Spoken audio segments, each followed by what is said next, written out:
people know about Hemel-en-Aarde Valley, and perhaps you can tell us a little bit more about what makes the wine from here so special. I think the first thing is proximity to the sea, being a bit further south and being quite a bit cooler than the areas inland. I think we've got something like 9 wine cellars here now. There are at least 18 different Pinot Noirs, and there are 22 people growing grapes to make wine, so it really has blossomed. We've come from Hermanus. If we want to do, get back that way, what do you recommend in terms of driving? What you can do is drive up the valley, go into Hamilton Russell, visit the cellar, and instead of retracing your steps and driving out the way you came in, you carry on up through the farm and you hit a scenic drive all the way along the top of the ridge, which gives you fantastic views out over the Walker Bay. In fact, the reason we call this wine Southern Right is because of the Southern Right whale viewing in that bay.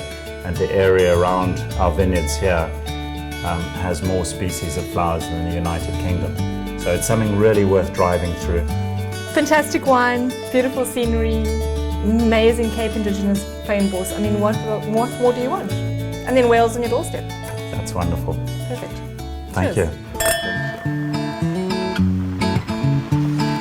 So Anthony, we've come over to Hamilton Russell, which is actually in many ways the pioneering farm in the area. Do you want to tell us a little bit about the history of the farm? Yes. It is the first wine farm by 10 years, or more than 10 years, and planted the first vines in 1976. Our first wines were made in 81.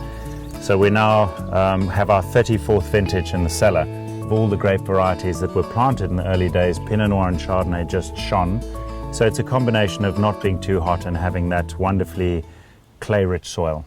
And very recently this dam became home to a nesting colony of black-necked herons. Well, it is what makes this area special, is that you do have, on the one hand, an amazing wine-producing area, but on the other hand, it hasn't lost that connection with nature and that connection with wildlife.